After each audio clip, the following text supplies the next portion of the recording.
Ang pagtiyatiyaga sa panalangin, hindi yan ang batayan para mangyari kung ano yung gusto natin. Hindi. Mangyayari pa rin ang gusto ng Diyos. Pero, ang pagtiyatiyaga sa panalangin, ang nagiging batayan para maunawaan natin yung kalooban ng Diyos. Para matupad man o hindi ang ating ipinapanalangin, maluwag nating tatanggapin. Dahil habang matyaga ka sa panalangin, unti-unting nagiging malinaw sa iyo, ito bang dinadasal ko, kailangan ko, o gusto ko lang? Ito bang dinadasal ko, makabubuti ba talaga sa akin, o akala ko lang? Ito bang dinadasal ko, dahil lang ba gusto ko, o gusto rin ng Diyos? Ang Espiritu Santo na nag-uudyok sa atin na maging matyaga sa panalangin, ang siya ding nagbibigay ng liwanag sa ating isip upang lumawak at lumalim ang ating pagkaunawa sa kalooban ng Diyos.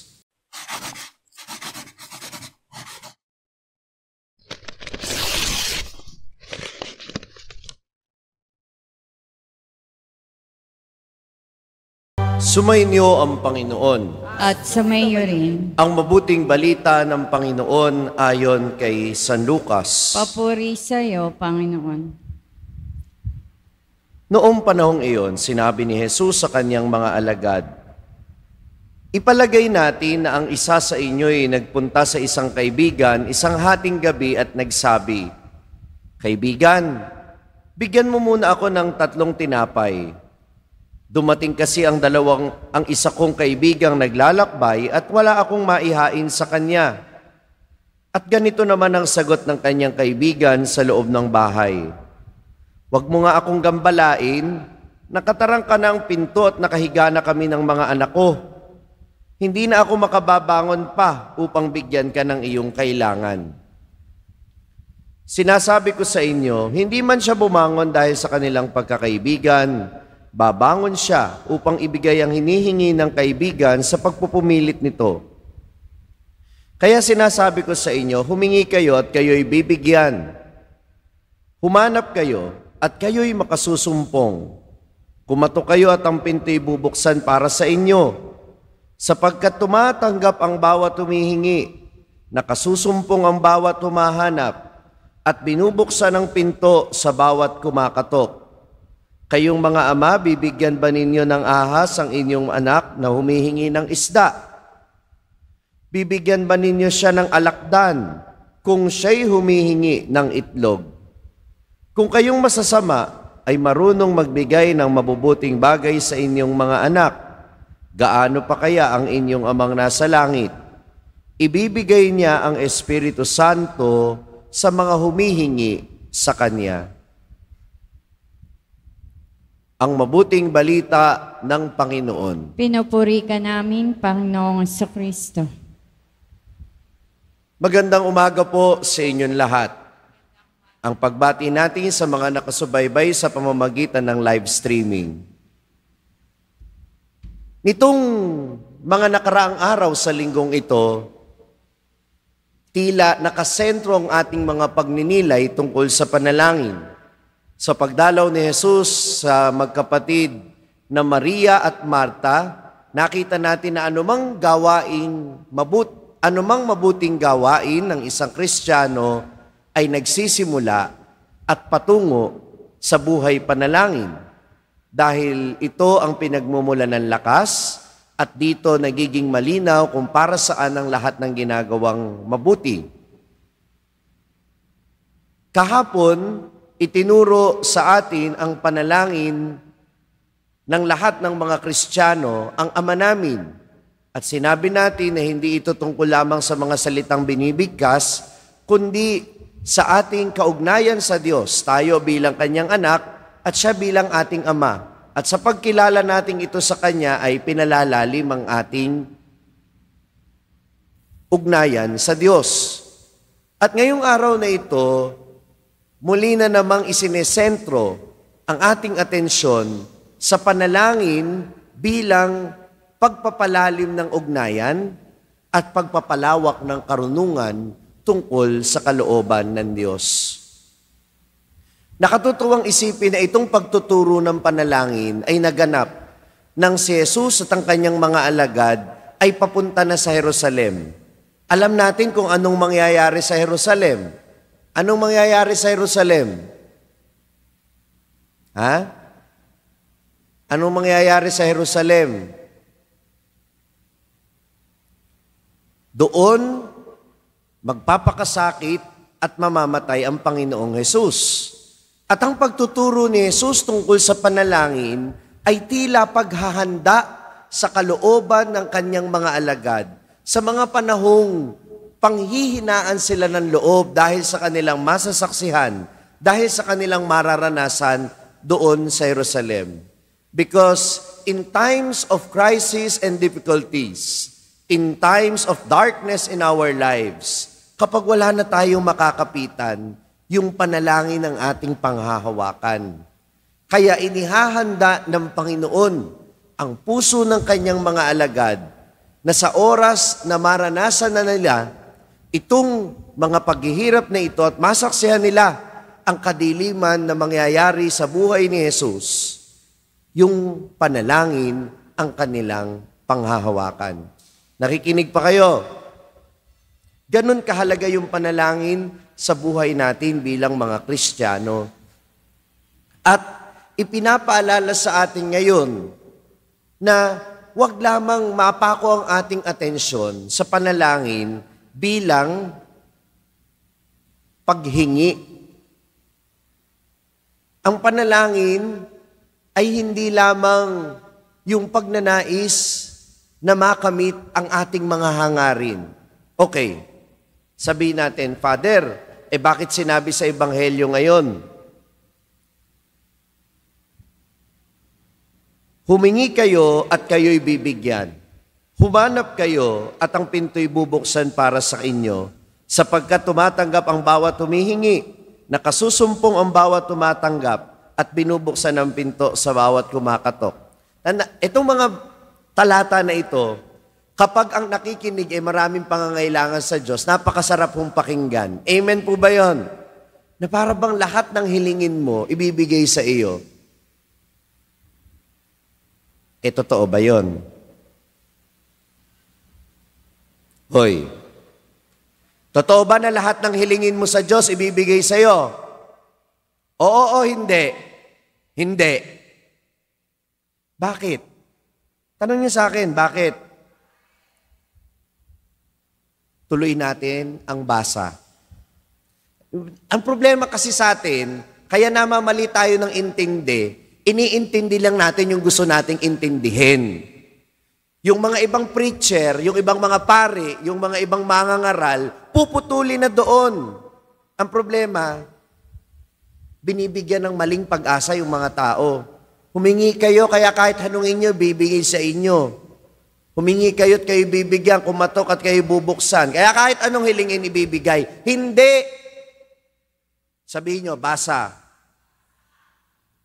Bibigyan ba ninyo ng ahas ang inyong anak kung humihingi ng isda? Bibigyan ba ninyo siya ng alakdan kung siya'y humihingi ng itlog? Kung kayong masasama ay marunong magbigay ng mabubuting bagay sa inyong mga anak, gaano pa kaya ang inyong amang nasa langit? Sa mga talatang ito, anong sinasabi? Kung ibibigay ng Diyos sa iyo ang kahilingan mo, ito'y dahil lamang makabubuti ito para sa iyo. Pero kung hindi makabubuti para sa iyo, hindi ibibigay sa iyo. Nakikinig kayo? Kaya, ang panalangin ay hindi pagtatangkang baguhin ang kalooban ng Diyos. To pray is not to change the will of God. Prayer changes our hearts. Hindi binabago ng panalangin ang kalooban ng Diyos. Binabago ng panalangin ang kalooban ng nagdarasal. Para yung ating pangunawa at yung ating kalooban maunawaan kung ano yung kalooban ng Diyos at tatanggapin natin, ipagkaloob man o hindi, ang ating panalangin. Kaya hindi ka magpupumilit, hindi ka magtatampo. Simple lang yan. Kung hindi ibigay sa'yo, hindi mo kailangan. O kung hindi man ibigay sa'yo, ibig sabihin, hindi makabubuti para sa'yo. Kaya nga, hindi ako mapakali nung may nakita akong billboard sa EDSA. Hindi naman ho Katoliko ang nagpalagay ng billboard na yun. Ang nakalagay, try prayer. It changes things. Binabago daw ng panalangin ang mga bagay-bagay sa buhay ng tao. Hindi. Hindi binabago ng panalangin ang buhay natin. Hindi binabago ng panalangin ang mga realidad ng buhay natin. Ano ang binabago ng panalangin? Yung kalooban natin para matanggap natin yung mga realidad sa buhay natin. Sapagkat yung mga pangyayari sa buhay natin, ito ay may karunungan ng Diyos. At kung tatanggapin lamang natin, doon natin makikita kung ano yung tunay na makabubuti para sa atin. Pero may good news ako sa inyo. Tanong nyo sa akin, ano? May panalangin na kahit kailan natin hingin, ibibigay ng Diyos. Alam ba ninyo na merong hiling na kahit kailan, kahit saan ninyo hilingin, ibibigay sa inyo ng Diyos? Alam nyo kung ano yung hinihiling na ibibigay at ipinangako ng Biblia na ibibigay sa atin pag hiniling natin? Tanong nyo sa akin, ano?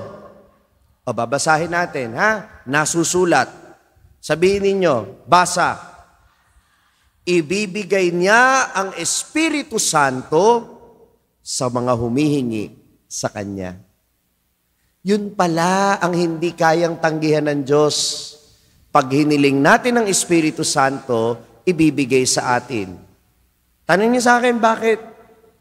Dahil ang Espiritu Santo ang nagbibigay sa atin ng inspirasyon para maging matyaga sa panalangin. Nagdadasal ka kahit parang wala kang nararamdaman. Nagdadasal ka kahit parang napakatagal na nung hinihingi mo, hindi pa rin ibinibigay. Patuloy kang nagtsatsaga sa panalangin sa kabila ng lahat dahil ang Espiritu Santo, sabi nga ng banal na kasulatan, ang siyang nananalangin para sa iyo. The Holy Spirit inspires us to be persevering in prayer. Kaya yung pagtsatsaga sa panalangin, hindi lang yan dahil sa atin, ha? Tinutulungan tayo ng Espiritu Santo na maging matyaga. Amen ba yun? At uulitin ko, yung pagtsatsaga sa panalangin, hindi yan ang batayan para mangyari. Ang pagtsatsaga sa panalangin, hindi yan ang batayan para mangyari kung ano yung gusto natin. Hindi.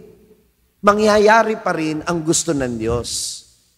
Pero, ang pagtsatsaga sa panalangin, ang nagiging batayan para maunawaan natin yung kalooban ng Diyos. Para, matupad man o hindi ang ating ipinapanalangin, maluwag nating tatanggapin. Dahil habang matyaga ka sa panalangin, unti-unting nagiging malinaw sa'yo, ito bang dinadasal ko, kailangan ko, o gusto ko lang? Ito bang dinadasal ko, makabubuti ba talaga sa akin, o akala ko lang? Ito bang dinadasal ko, dahil lang ba gusto ko, o gusto rin ng Diyos? Ang Espiritu Santo na nag-uudyok sa atin, na maging matyaga sa panalangin, ang siya ding nagbibigay ng liwanag sa ating isip upang lumawak at lumalim ang ating pagkaunawa sa kalooban ng Diyos. Prayer does not change God. It changes the one who prays. Tayo ang binabago ng panalangin. Hindi ang kalooban ng Diyos ang nababago sa matyagang pananalangin. Kaya sana maging inspirasyon din natin si Carlo Acutis, na sa murang edad malinaw sa kanya kung ano ang layunin ng panalangin. Sabi ni Beato Carlo Acutis, isa lang naman ang bagay na dapat palagi nating inihiling sa panalangin. Tanong niyo sa akin, ano? Ang hilingin sa Diyos na tayo'y gawing banal. Kung meron man tayong dapat hilingin sa Panginoon, kaugnay ng paghiling natin sa Espiritu Santo, palagi sana nating hilingin ang tunay na kailangan natin at ito'y ang kabanalan. There's only one necessary thing to ask in prayer. It is to be holy. Sana, sa dinami-dami ng ating inihiling sa Panginoon, huwag mawaglit yung paghahangad na makamit ang Espiritu Santo at yung paghahangad na araw-araw, unti-unti tayong gawing banal ng Panginoon. Baka kaya hindi ibinibigay sa atin yung matagal na nating hinihiling, dahil hindi yan ang magpapabanal sa atin. Beato Carlo Acutis, ipanalangin mo kami. Kung na-bless ka ng pagninilay natin sa araw na ito, huwag mong kalimutang mag-subscribe sa page na ito at i-click ang bell button para manatiling updated sa tuwing nag-upload tayo ng mga pagninilay dito. At syempre, hindi pwedeng ikaw lang ang nabe-bless. Kung gusto mo ring mabless ang iyong mga kaibigan at mahal sa buhay, i-share ang link ng video na ito sa kanila. Ako po si Father Franz Dizon, ang content creator ng Sa Madaling Sabi na matatagpuan ninyo sa iba-ibang social media platforms. Pari ng Diocese ng Malolos at ngayon ay matatagpuan na rin po ninyo ang aking mga pagninilay sa #1 Catholic app in the world, ang Hallow. 400,000 po na Pilipino na ang nakasubscribe sa Hallow. Ano pang inihintay ninyo? I-download na po ninyo ng libre ang Hallow app sa inyo pong Google Play Store o kaya naman ay Apple App Store. Magkita-kita po tayo hanggang sa aking susunod na pagninilay dito sa ating page, ang Sa Madaling Sabi.